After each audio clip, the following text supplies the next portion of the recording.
class we are going to discuss about the electromagnetism, in that magnetic flux and magnetic flux density. So magnetic flux, so if you consider the field lines, if you consider magnetic field lines, so these are the uniform magnetic field lines. So these are the field lines. If these field lines are passing through a unit area, see here is a small circle, and in that circle some field lines are passing through it. So how many field lines are passing through it? You consider the three field lines passing through the circle. Three field lines are passing through the circle. So the flux or magnetic flux in this area is 3, and magnetic flux is measured in terms of Weber, and it is denoted by a letter, Greek letter phi. So here the magnetic flux is 3 Weber. So magnetic flux in the sense the number of field lines passing through a unit area. So how many lines or magnetic field lines passing through the unit area, that is considered as magnetic flux, and it is measured in terms of Weber, and it is indicated with a Greek letter phi. So we can define like this: number of field lines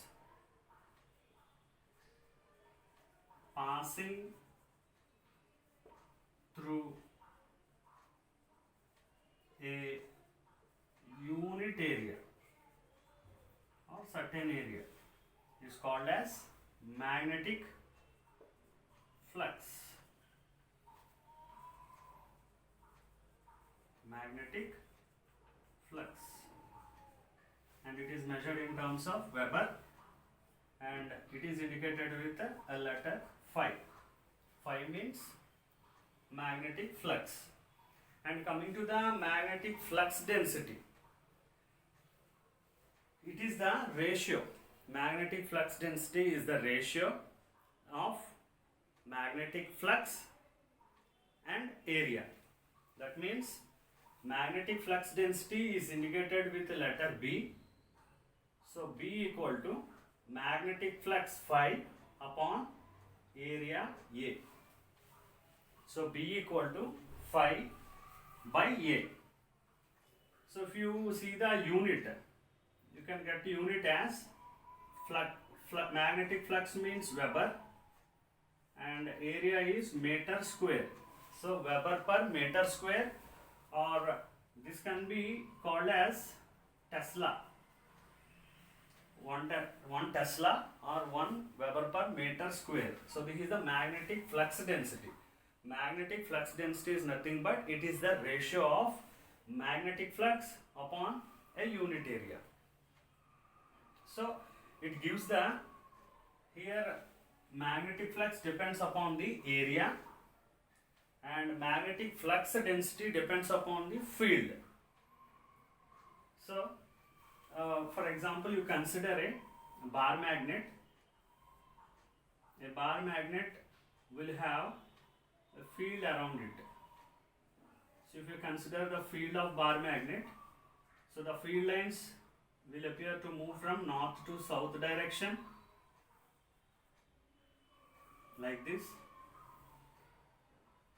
north to south. You can observe field like this.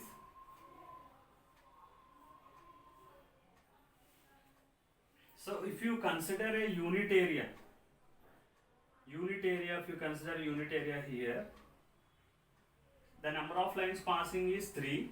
If you consider the same unit area here, the number of lines passing through this unit area is more. That means the magnetic flux depends on area. That means where we are placing it.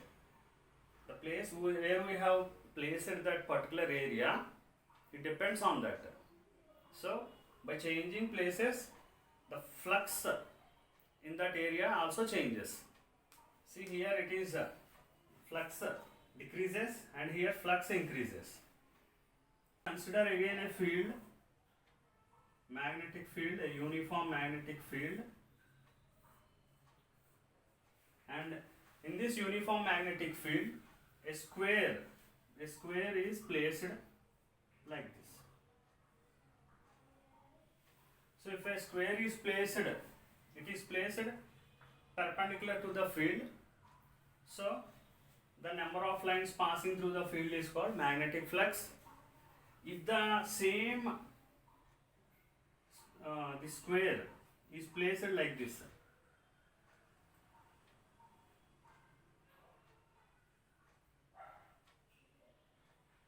it is placed in such a way that parallel to the field, then how many number of lines are passing through that field? See, if it is perpendicular, the number of lines passing will be maximum. The area is like this. The area is like this. So the number of lines passing through this area will be 0. The reason is it is parallel to the field, so no rays or no field lines will pass through this. When a field or when an area is making an angle with the field, then the formula is given like this: phi equal to BA cos theta. Here where phi is the magnetic flux, B is the magnetic flux density, A is the area, and theta, here theta is the angle made by the area to the field.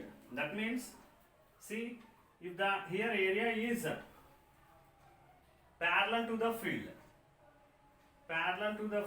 so here what we will consider is, this is a unit area, a normal to this unit area. That means if the unit area is placed like this, area is placed perpendicular to the field, you consider some field lines are passing through this. So here angle in the sense this perpendicular and field line. See, the angle is 0, so we will get cos 0. Cos 0 value is 1, so we will get phi equal to BA. That means when the area is perpendicular to the field, the magnetic flux will be maximum. Why? Because phi equal to BA. So when the field is perpendicular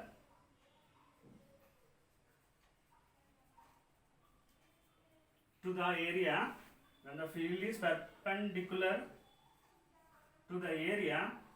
then phi will be maximum.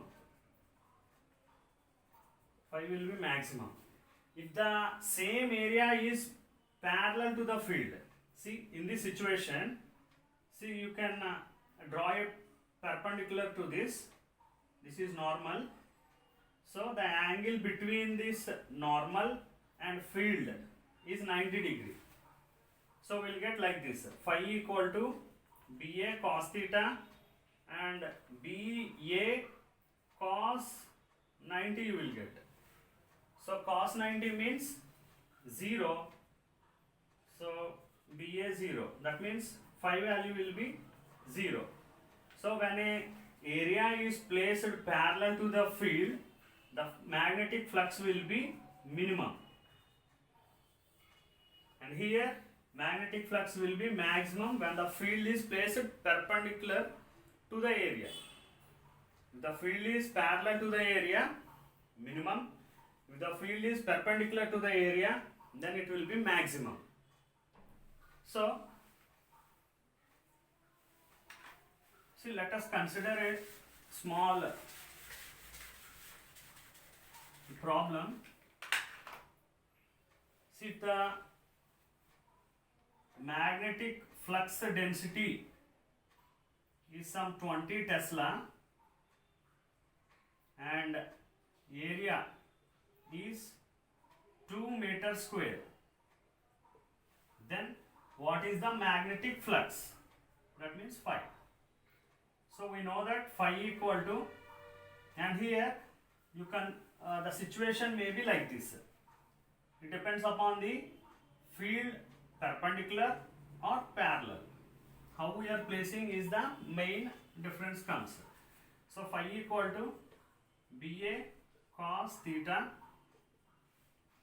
If the field is perpendicular, see, magnetic flux density is 20 into area 2, and when it is perpendicular, first consider perpendicular. Perpendicular means cos 0. Cos 0 is value 1, so you will get 40 Weber. 40 Weber. And if you consider the same situation for parallel, phi equal to BA cos theta. So again 20 into 2, and parallel means this one. Here the normal of the area and field are perpendicular to each other 90 degrees. So cos 90 is 0. So we'll get a phi 0 Weber. So when it is parallel, the magnetic flux will be 0, and when it is perpendicular, the magnetic flux will be maximum. At that situation we can consider phi equal to BA. Reason is maximum. When it is perpendicular, it is maximum, and when it is parallel, it is minimum. So this is about magnetic flux and magnetic flux density. Thank you.